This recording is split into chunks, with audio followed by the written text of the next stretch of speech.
La Bible en un an, le 4 août, le livre de Jérémie, chapitre 11, verset 18, au chapitre 13, verset 27, le livre des psaumes, chapitre 27, verset 1 à 6, le livre des proverbes, chapitre 20, versets 12 et 13, les actes des apôtres, chapitre 24, versets 1 à 27. Jérémie, chapitre 11. L'Éternel m'en a informé, et je l'ai su. Alors tu m'as fait voir leurs œuvres. J'étais comme un agneau familier qu'on mène à la boucherie, et j'ignorais les mauvais desseins qu'ils méditaient contre moi.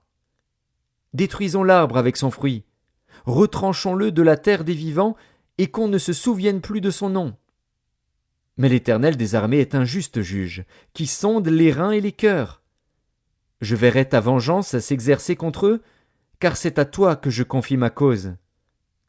C'est pourquoi ainsi parle l'Éternel contre les gens d'Anathoth, qui en veulent à ta vie et qui disent « Ne prophétise pas au nom de l'Éternel, ou tu mourras de notre main. » C'est pourquoi ainsi parle l'Éternel des armées. Voici, je vais les châtier. Les jeunes hommes mourront par l'épée, leurs fils et leurs filles mourront par la famine. Aucun d'eux n'échappera. Car je ferai venir le malheur sur les gens d'Anathoth, l'année où je les châtierai. Jérémie, chapitre 12. Tu es trop juste, Éternel, pour que je conteste avec toi. Je veux néanmoins t'adresser la parole sur tes jugements. Pourquoi la voie des méchants est-elle prospère? Pourquoi tous les perfides vivent-ils en paix? Tu les as plantés, ils ont pris racine, ils croissent, ils portent du fruit, tu es près de leur bouche, mais loin de leur cœur. Et toi, Éternel, tu me connais, tu me vois, tu sondes mon cœur qui est avec toi. Enlève-les comme des brebis qu'on doit égorger, et prépare-les pour le jour du carnage. Jusque à quand le pays sera-t-il dans le deuil, et l'herbe de tous les champs sera-t-elle desséchée? À cause de la méchanceté des habitants, les bêtes et les oiseaux périssent. Car ils disent, « Il ne verra pas notre fin. » Si tu cours avec des piétons et qu'ils te fatiguent, comment pourras-tu lutter avec des chevaux?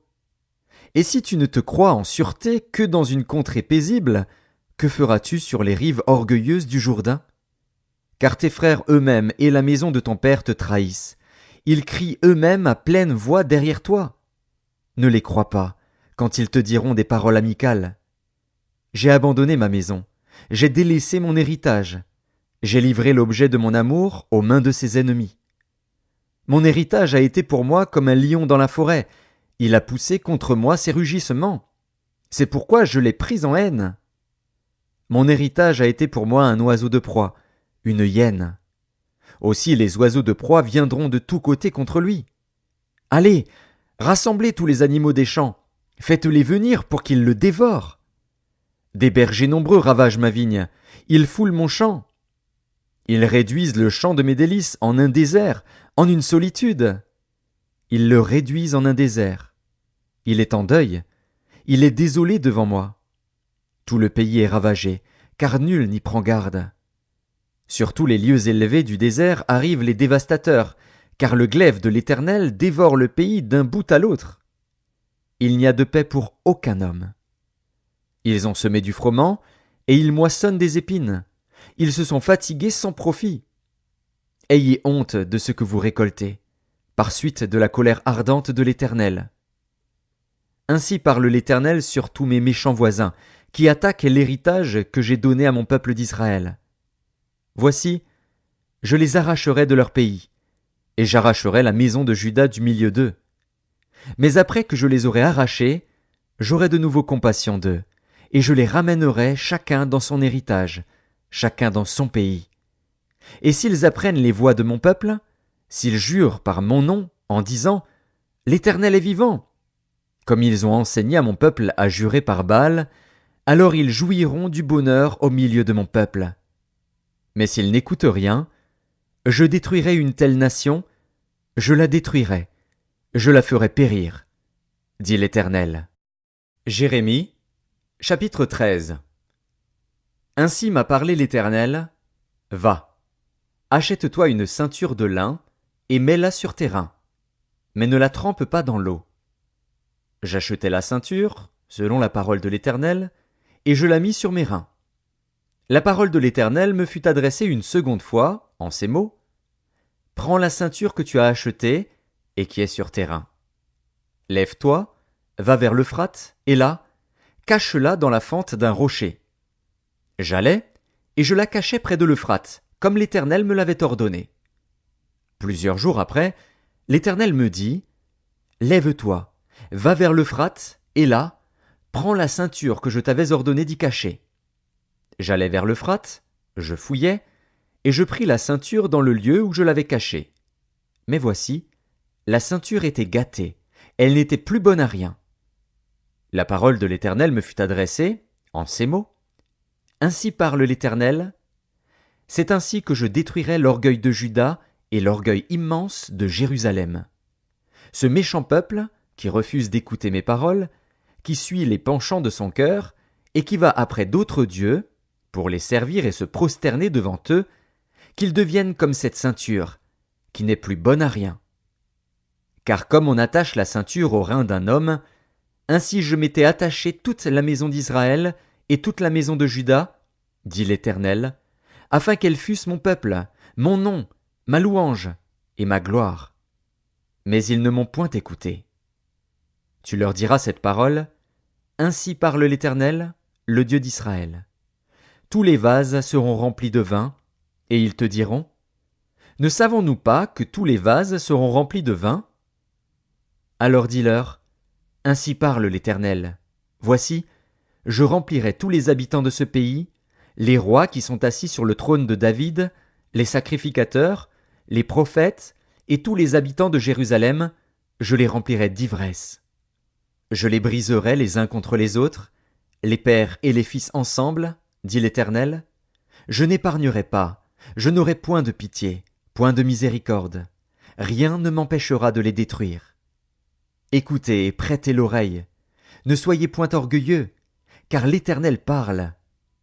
Rendez gloire à l'Éternel, votre Dieu, avant qu'il fasse venir les ténèbres, avant que vos pieds heurtent contre les montagnes de la nuit. Vous attendrez la lumière, et il la changera en ombre de la mort, il la réduira en obscurité profonde. Si vous n'écoutez pas, je pleurerai en secret à cause de votre orgueil. Mes yeux fondront en larmes, parce que le troupeau de l'Éternel sera emmené captif. Dis au roi et à la reine, asseyez-vous à terre, car il est tombé de vos têtes, le diadème qui vous servait d'ornement. Les villes du Midi sont fermées, il n'y a personne pour ouvrir.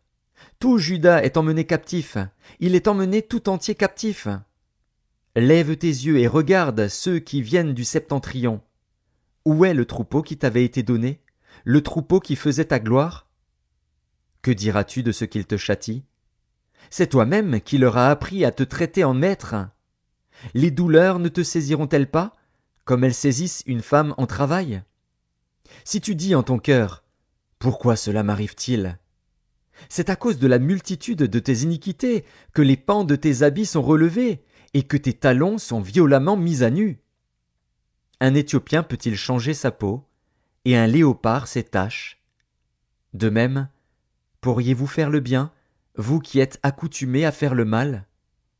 Je les disperserai, comme la paille emportée par le vent du désert. Voilà ton sort, la part que je te mesure, dit l'Éternel, parce que tu m'as oublié et que tu as mis ta confiance dans le mensonge. Je relèverai tes pans jusque sur ton visage, afin qu'on voie ta honte. J'ai vu tes adultères et tes hennissements, tes criminelles prostitutions sur les collines et dans les champs. J'ai vu tes abominations. Malheur à toi, Jérusalem! Jusques à quand tarderas-tu à te purifier? Psaume 27 de David. L'Éternel est ma lumière et mon salut. De qui aurais-je crainte?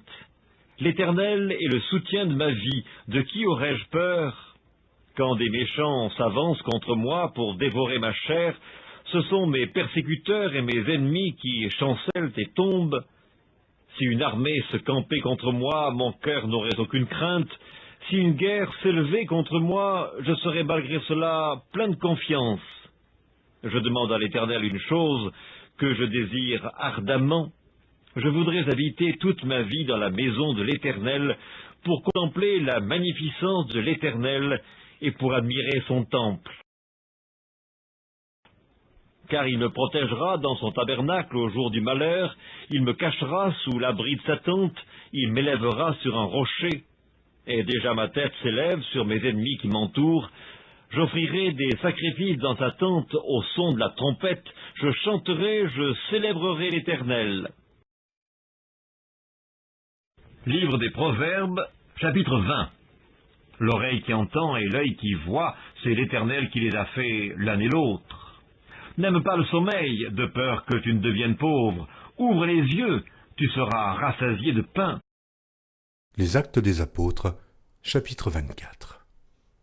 5 jours après, arriva le souverain sacrificateur Ananias, avec des anciens et un orateur nommé Tertulle. Ils portèrent plainte au gouverneur contre Paul. Paul fut appelé et Tertulle se mit à l'accuser en ces termes. « Très excellent Félix, tu nous fais jouir d'une paix profonde, et cette nation a obtenu de salutaires réformes par tes soins prévoyants. C'est ce que nous reconnaissons en tout et partout avec une entière gratitude. Mais, pour ne pas te retenir davantage, je te prie d'écouter dans ta bonté ce que nous avons à dire en peu de mots. Nous avons trouvé cet homme qui est une peste, qui excite des divisions parmi tous les Juifs du monde, qui est chef de la secte des Nazaréens, et qui même a tenté de profaner le temple. Nous l'avons arrêté, nous avons voulu le juger selon notre loi, mais le tribun Lysias étant survenu l'a arraché de nos mains avec une grande violence, en ordonnant à ses accusateurs de venir devant toi. Tu pourras toi-même, en l'interrogeant, apprendre de lui tout ce dont nous l'accusons. » Les Juifs se joignirent à l'accusation, soutenant que les choses étaient ainsi. Après que le gouverneur lui eut fait signe de parler, Paul répondit. « Sachant que depuis plusieurs années tu es juge de cette nation, c'est avec confiance que je prends la parole pour défendre ma cause.